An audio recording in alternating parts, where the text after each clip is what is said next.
Welcome to the deep dive. Today, we're jumping into another specific section of the Manual of Patent Examining Procedure, the MPEP. Right. This series is all about, making sense of U.S. patent procedures, maybe helping folks studying for the patent bar, or just anyone needing to understand this stuff. Exactly. And today's focus, Chapter 1200, the title is simply Appeal. And it's a really crucial chapter. It basically lays out the entire formal process, the roadmap, for when you want to challenge an examiner's final rejection of your patent claims. So this is the path you take to the Patent Trial and Appeal Board, the PTAB, when you think, hold on, my claims were unfairly rejected. Precisely. Maybe you think the examiner got the prior art wrong? Yeah. Or, misunderstood something about patentability? Chapter 1200 is your guide. Okay. So our mission today is to kind of unpack the key takeaways, the really important bits from this chapter, to give you a solid feel for how appeals work. Sounds good. Yeah. And maybe the best place to start is, well, who are you actually appealing to? The source material really clarifies the PTAB's setup. Right, the Patent Trial and Appeal Board. What's its structure? So the board itself, it's made up of administrative patent judges, APJs, and also senior USPTO officials. That's all laid out in the statute, 35 U.S.C. Section 6. Okay, so with a panel of experienced people, what are their main jobs besides handling these appeals we're talking about? Well, their main job in this context is definitely reviewing those adverse examiner decisions. That's the core of an ex parte appeal. Ex parte meaning just between the applicant and the USPTO. Exactly. But the PTA does more. The chapter mentions they also handle things like derivation proceedings. That's figuring out who invented something first. And they oversee post-grant reviews, PGRs, and inter partes reviews, IPRs. Those are ways third parties can challenge a patent after it's already been granted. Okay, so they have a broader role. But for the appeals, we're focused on challenging the examiner during prosecution. How does that work? For those ex parte appeals, the source says a panel of at least 3 board members is typically assigned to review the case and make the decision. 3 judges minimum. Okay. So let's say you've got that rejection, you disagree, and you want to start the appeal. What's the very first official step? The first formal thing you do, according to the rules specifically, 37 CFR 41.31, is file a notice of appeal.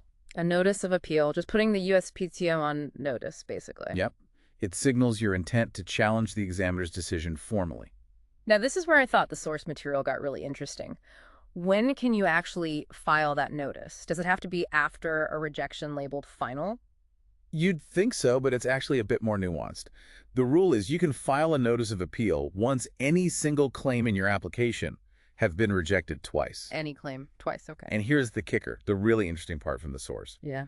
Those 2 rejections, they don't have to be in the same office action. They don't even have to be in the same application. Wait, really? Across different applications, how does that work? Can you give that example from the chapter? Sure. The source gives this specific scenario. Imagine a claim gets rejected in your original parent application.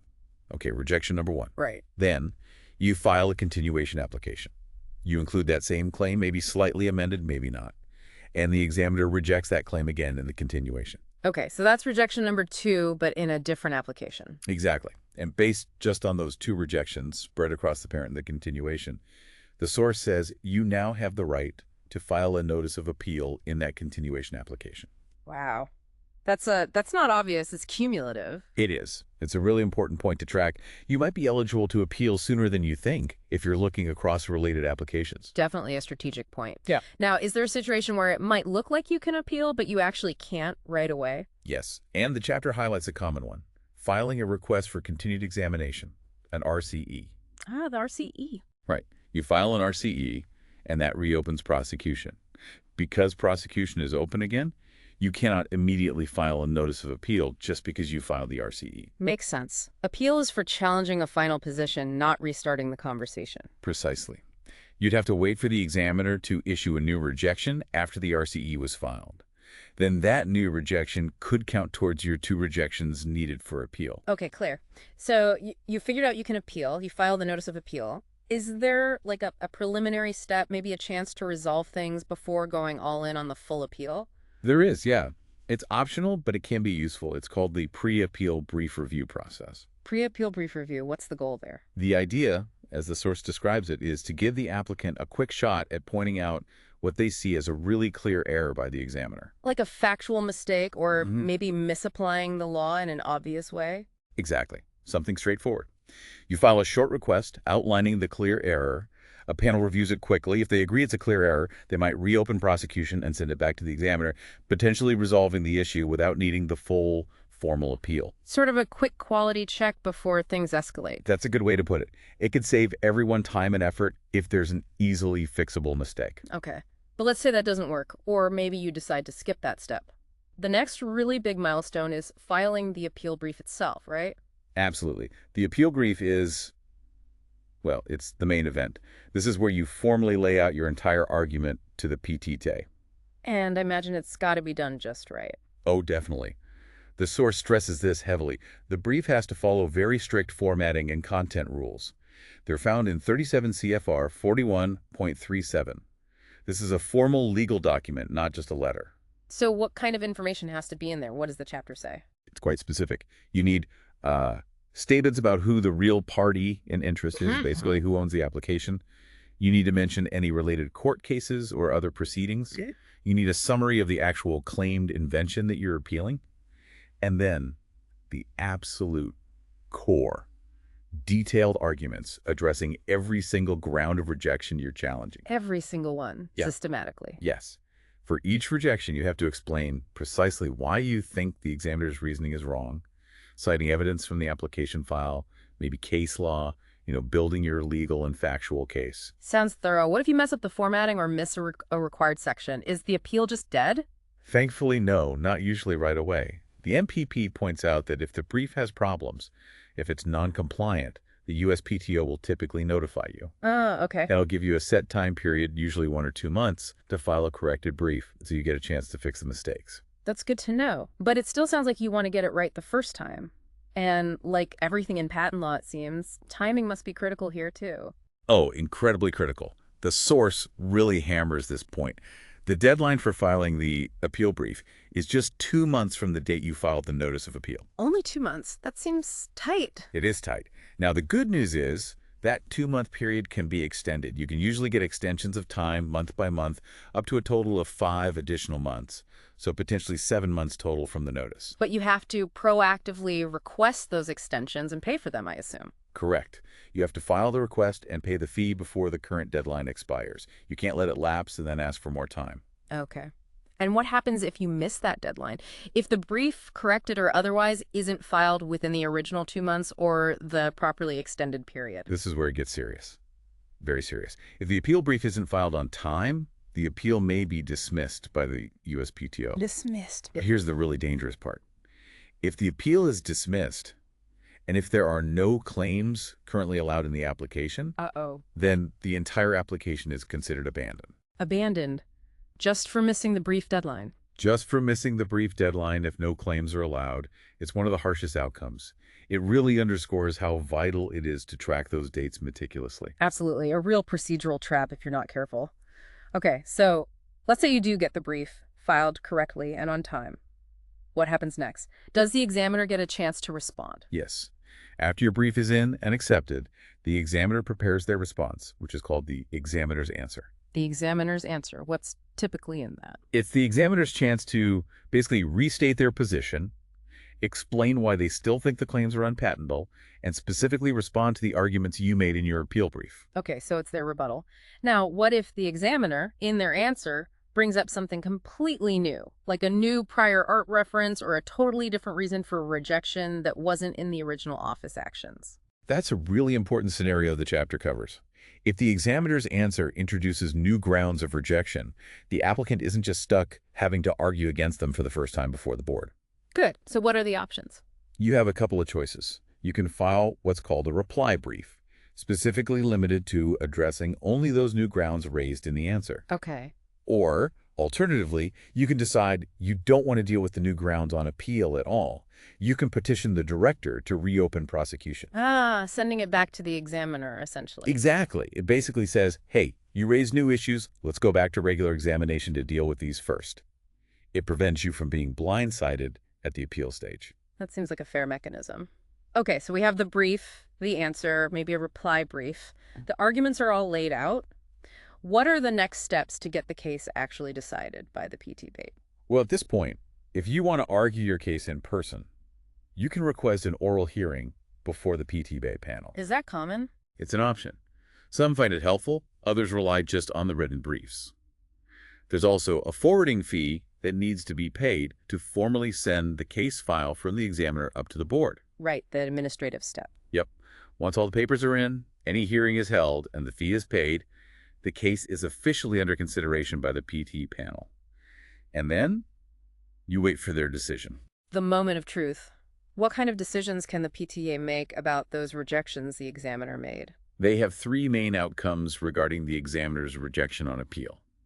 First, they can affirm it. Meaning they agree with the examiner, the rejection stands. Correct. Second, they can reverse the examiner's rejection. Meaning they disagree and the claim is patentable over that specific rejection. Exactly. And third, they can remand the case. Remand. What does that mean? Remand means they send the case back down to the examiner. Maybe the board thinks there's an issue that needs more fact-finding or needs clarification, or maybe they want the examiner to consider something else before the board makes a final patentability decision. Okay, so affirm, reverse, or remand. What happens after the PTA issues its decision? Let's say they reverse everything. If the board reverses all the rejections that were on appeal and there aren't any other outstanding issues, then typically the application is allowed and can proceed to issuance. You get your patent. Great outcome. What if they affirm some or all of the rejections? If the board affirms, meaning they uphold the examiner's rejections, either fully or partly, then the applicant has another decision point. Okay. You could choose to go back to the examiner, maybe file an RCE to continue prosecution, perhaps amend the claims to overcome the affirmed rejections, or maybe just pursue any claims that were allowed. Or, if you still fundamentally disagree with the PT's decision, you can seek judicial review. You can take your case outside the USPTO to the federal courts. Appealing the appeal board's decision. Essentially, yes. The source mentions the main paths are appealing to the U.S. Court of Appeals for the Federal Circuit. That's under 35 U.S.C. Section 141, or in some cases, filing a new civil action in the U.S. District Court for the Eastern District of Virginia under 35 U.S.C. Section 145. Section 146 is for derivation issues. So even a PTAB decision isn't necessarily the absolute final word? Not necessarily. There are further appeal routes, though obviously they involve more time and expense. Are there other things that can happen after the PTAB decision, according to the chapter? Yes. The chapter also covers procedures like requesting a rehearing by the PTAB itself if you think the board made an error in its decision. Oh, okay. There are also provisions for potentially reinstating prosecution before the examiner under certain circumstances, or different ways an appeal might be withdrawn or dismissed even after the decision. It covers the post-decision landscape pretty thoroughly. It sounds like a very detailed step-by-step process. Now, earlier you mentioned ex parte appeals handle substantive rejections. What about other kinds of disagreements with the examiner, things that aren't about prior art or enablement? Right, that's a critical distinction the chapter draws, and it's super important for applicants to understand. The PTAB, when acting as an appellate body like this, will only review what the MPP calls appealable issues. And appealable issues are mainly those core patentability rejections. Exactly. Rejections under Section 101 for subject matter eligibility, 102 for novelty, 103 for obviousness, 112 for description, enablement, definiteness. Those substantive grounds saying your claims don't meet the legal requirements for a patent, those are appealed to the PT. So what kinds of issues are not appealable then? Where do those go? Issues that are considered procedural or administrative rather than substantive patentability decisions are handled differently. They're called petitionable matters. Petitionable. And those don't go to the PTAB appeal panel. Correct. Petitionable matters have to be raised by filing a formal petition to the director of the USPTO, not through the appeal process outlined in Chapter 1200. Can you give some examples of what would be petitionable instead of appealable? Sure. The classic example is a restriction requirement. That's when the examiner says your application covers multiple inventions, and you have to pick one to pursue for now. Right. That's a procedural decision about how examination proceeds. Exactly. Or another example might be a dispute about whether the examiner properly entered an amendment you filed, or maybe refusing to enter a late reply. These are arguments about procedure or rules, not about whether the invention itself is patentable over the prior art. So those go to the director via petition. That's a vital distinction. Using the wrong path could waste a lot of time and effort. Absolutely. You need to route your challenge correctly. Appeal for substance, petition for procedure. Okay. Before we summarize, the source material mentioned one other feature related to PTAB appeals that sounded quite helpful. Ah, yes, you're probably thinking of the PTAB Pro Bono Program. That's the one. What is that? It's a program designed to provide free legal assistance, pro bono help, from volunteer patent attorneys to inventors or small businesses who meet certain financial eligibility requirements and need help appealing a rejection to the PTAB. So it helps people who might not otherwise be able to afford the legal expertise needed for an appeal. That's exactly the goal. It aims to improve access to the appeal process, ensuring that financial constraints don't necessarily prevent a meritorious case from being heard by the board. It's a really valuable resource mentioned in the chapter. That does sound incredibly helpful. Okay, so let's recap this journey through Chapter 1200. We started with initiating the appeal by filing a notice of appeal, Which you can do after any claim is rejected twice, maybe even across related applications. Right. Then the optional pre-appeal brief review for clear errors, followed by the absolutely critical appeal brief. With its strict requirements and that crucial 2-month deadline, extendable, but with abandonment as a potential penalty for missing it. Then the examiner's answer, potentially raising new grounds, and the applicant's options to file a reply brief or reopen prosecution. Leading up to the potential for an oral hearing, paying the forwarding fee, and finally getting the PTAB decision. Which could be affirm, reverse, or remand. And if affirmed, the options include further prosecution or seeking judicial review in the courts. And throughout, remembering that crucial difference between appealable substantive issues for the PTAB and petitionable procedural issues for the director. Plus, the existence of that helpful PTAB Pro Bono Program. It really paints a picture of a very structured, formal system for second-guessing an examiner's decision. It's not casual. No, definitely not. It emphasizes that getting a patent isn't always straightforward, and there's a detailed process for challenging negative outcomes. And understanding these steps, these specific rules and deadlines, is just essential. Whether you're studying for the bar exam or you're an inventor or attorney actually navigating a rejection, it's the official check and balance. Well said. And speaking of essential people, we definitely want to give a special thank you to Mike Shepard, the creative director who puts this whole audio series together. Absolutely. Thanks, Mike. So thinking about this whole elaborate multi-stage process we just walked through, the briefs, the answers, the reviews, the potential for court action, what does the very existence of such a complex system suggest about the nature of patentability itself? Does it imply that determining if something is truly new and non-obvious is inherently subjective, or at least prone to significant good faith disagreement even among experts? That's a really interesting point to ponder. You could certainly argue that, yes, the fact that we need such a formal, multi-layered review system going all the way up to federal courts suggests that patentability isn't always a black and white determination. Reasonable, knowledgeable people, the examiner, the applicant's attorney, the PTB judges, federal judges, can look at the same invention and the same prior art, and sometimes reach different conclusions about obviousness or novelty. The complexity of the appeal process seems to acknowledge that potential for legitimate disagreement and provides a structured way to resolve it, aiming for fairness and accuracy in the end. It's a built-in recognition of the challenge, perhaps. Food for thought. Definitely. And finally, we need to include the disclaimer. Right. This audio summary of the MPEP was generated using AI tools, including ChatGPT and Notebook LM, and may contain errors or omissions. It is provided for general educational and informational purposes only and is not legal advice or a substitute for formal instruction. For authoritative guidance, consult the official MPEP, a qualified instructor, or a registered patent practitioner.